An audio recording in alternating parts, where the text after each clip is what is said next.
Oh my god, I'm so hungry. Oh, I feel faint.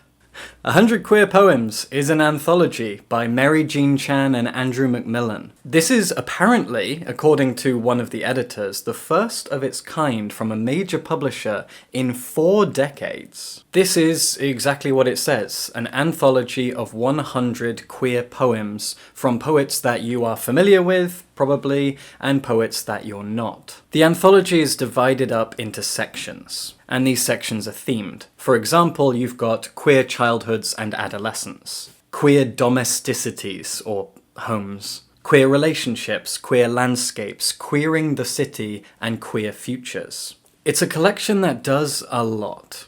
First and foremost, it presents us with 100 poems about queerness. But it also does a lot to sort of reframe its poets. If these are poets that you are familiar with, their queerness might not be something that you even knew about, or at the very least, never really thought about. A great example for me is Wilfred Owen.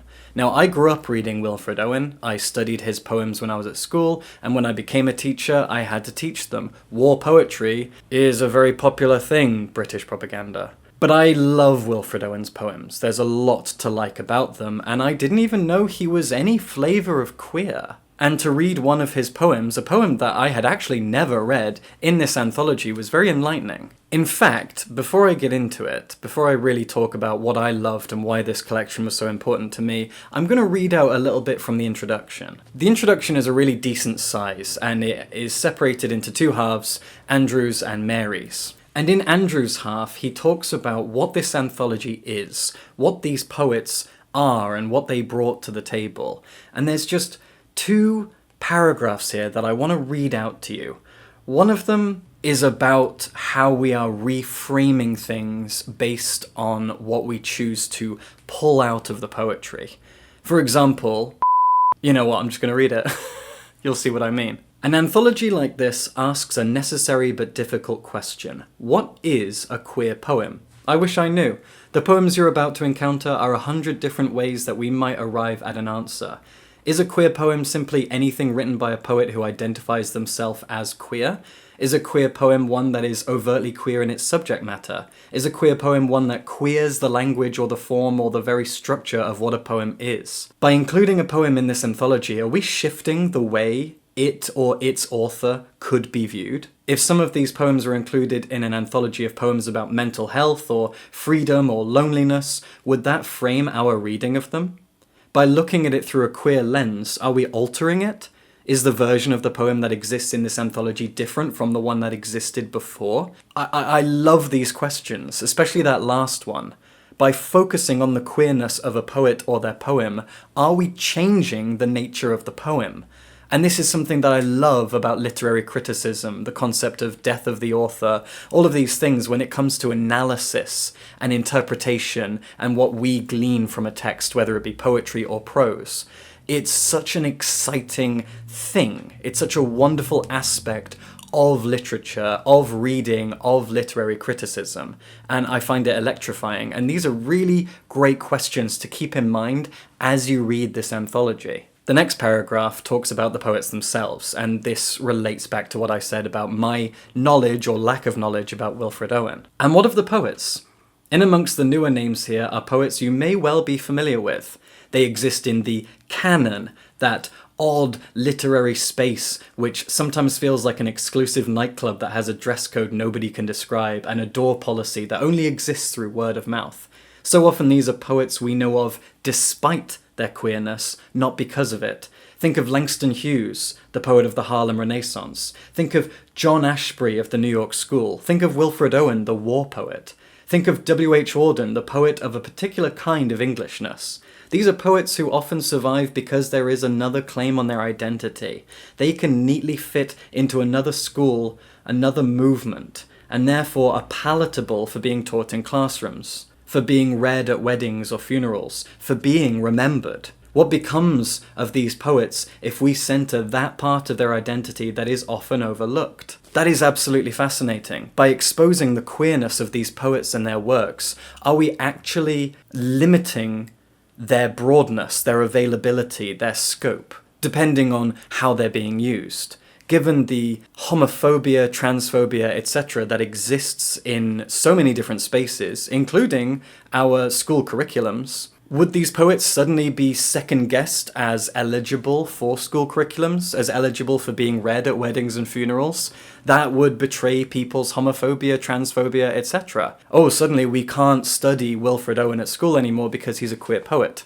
Could that happen? I'm not sure. I was a teacher, and I genuinely don't have an answer for that. It makes me feel too cynical to argue that that could be the case, but I also don't see it as impossible. The introduction to this is fantastic. It really has the cogs turning as we think about what exactly queerness is, and what exactly queerness looks like in art, in literature, in poetry. This is something I've thought about so much over the last few years once I realised my own queer identity, especially when it comes to my favourite genre of fiction, the Gothic. Why is Gothic fiction so queer?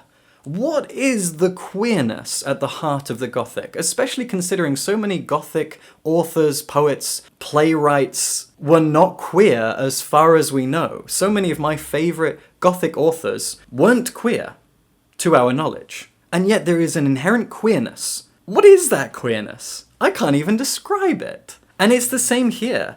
Some of these poems, if you read them out of the context of this anthology, you probably wouldn't even consider them to be queer. There are so many poems in here that read as innocent, as about something else or about nothing at all, open for interpretation. But as soon as you label them queer, as soon as you look at them through the queer lens, as Macmillan says, you think about them entirely differently. They are being reframed. And there is no inherent lying going on here.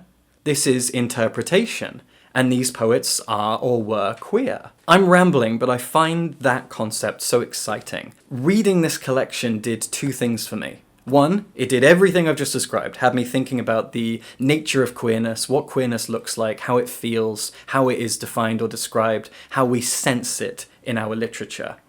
And then on the other half, which is what I'll talk about now, it just had me feeling so much, because that's what poetry does. This collection is comprised of poets from throughout history, the ones that were listed in the paragraph that I read. And some of these poets you will definitely have heard of if you're into poetry at all. Wilfred Owen, W.H. Auden, Langston Hughes. But then there are a lot of modern, contemporary poets in here as well. Again, poets you might have heard of or you might not. And that's really exciting. If they are modern poets, then you suddenly have a whole new window into the world of modern queer poetry, and it's a very exciting space. Some of the poets in here that I already adore are Peter Scalpello, who I have had the pleasure of meeting, and they are one of the sweetest, kindest, most wonderful people I've ever known in my entire life. Ocean Vuong, who is possibly the most famous poet writing today, an absolutely celebrated literary figure. And Kay Tempest, an amazing writer who does so much. They've written plays, poetry, music. Kay Tempest does everything. It's amazing, the breadth of their imagination and their power and their command over language. So if you're a fan of Peter Scalpello, Ocean Vuong, or Kay Tempest, all three of those contemporary poets are in here alongside legendary poets like Wilfred Owen, Auden, and Langston Hughes. Some of the poems in here had me weeping, some of them had me giggling, some of them had me just feeling alive, feeling understood, feeling a connection to the web of queerness that we are all surrounded by. I felt like I could understand these poems better through this lens of queerness. I felt like I could understand the poets and what they were going through, how they were feeling, especially if you consider that they are more historical poets, poets writing 50, 100, 150 years ago. And it had me looking at the queer landscape as it exists today, looking at it through the eyes of modern contemporary authors and poets like Peter Scalpello and Kay Tempest. This is a wonderful collection. And also in the introduction, it does say that you can pick it up and read it however you like. If a section appeals to you, read that section. If a poem appeals to you, read that poem. If you recognize the name of a poet, you're going to gravitate towards it. Or you can start at the beginning as it was intended, because this is not a narrative, but it is a journey. There is a journey to be taken through this. That's why it begins with poems about queer childhoods and adolescence. and then it moves into queer families, or queerness within the family. It moves into landscapes and then cities. There is a sense that a world is being built around you as you read these poems. You begin in infancy, and then you grow. You head out into the open wide world, and then that world closes in around you, and then we look to the future. It is life. It is a path through a queer life, a queer world, or just the world itself. There is absolute beauty to the form and structure of this anthology, as well as the form and structure of the poems themselves. The editors have done such a wonderful job of crafting a journey for you to move through as you read this collection. Now, even though I am a fan of many of the poets in here, and I'm not a poetry buff, I'm not a poetry snob, I really don't know that much about poetry, but I am a fan of several of the poets in here, I still chose to begin at the start. I still chose to go through this page by page, section by section. I wanted to experience it as the editors crafted it to be. And I recommend that. Because, as the editor said at the beginning, this isn't just about reframing these poems and poets from a queer perspective, but also, if you create an anthology of 100 disconnected, disparate poets who don't know each other, some of them are dead, they have no connection to each other physically or emotionally, they did not work together, but by putting them together and ordering and organizing them in this way, creating a narrative out of their poems, you are again reframing them. You are turning them into sections of a story. These poems were written in a vacuum. They were created by themselves, not as part of a greater whole, but by putting them into a greater whole that these two editors have crafted, you are again reframing them and turning them into something larger.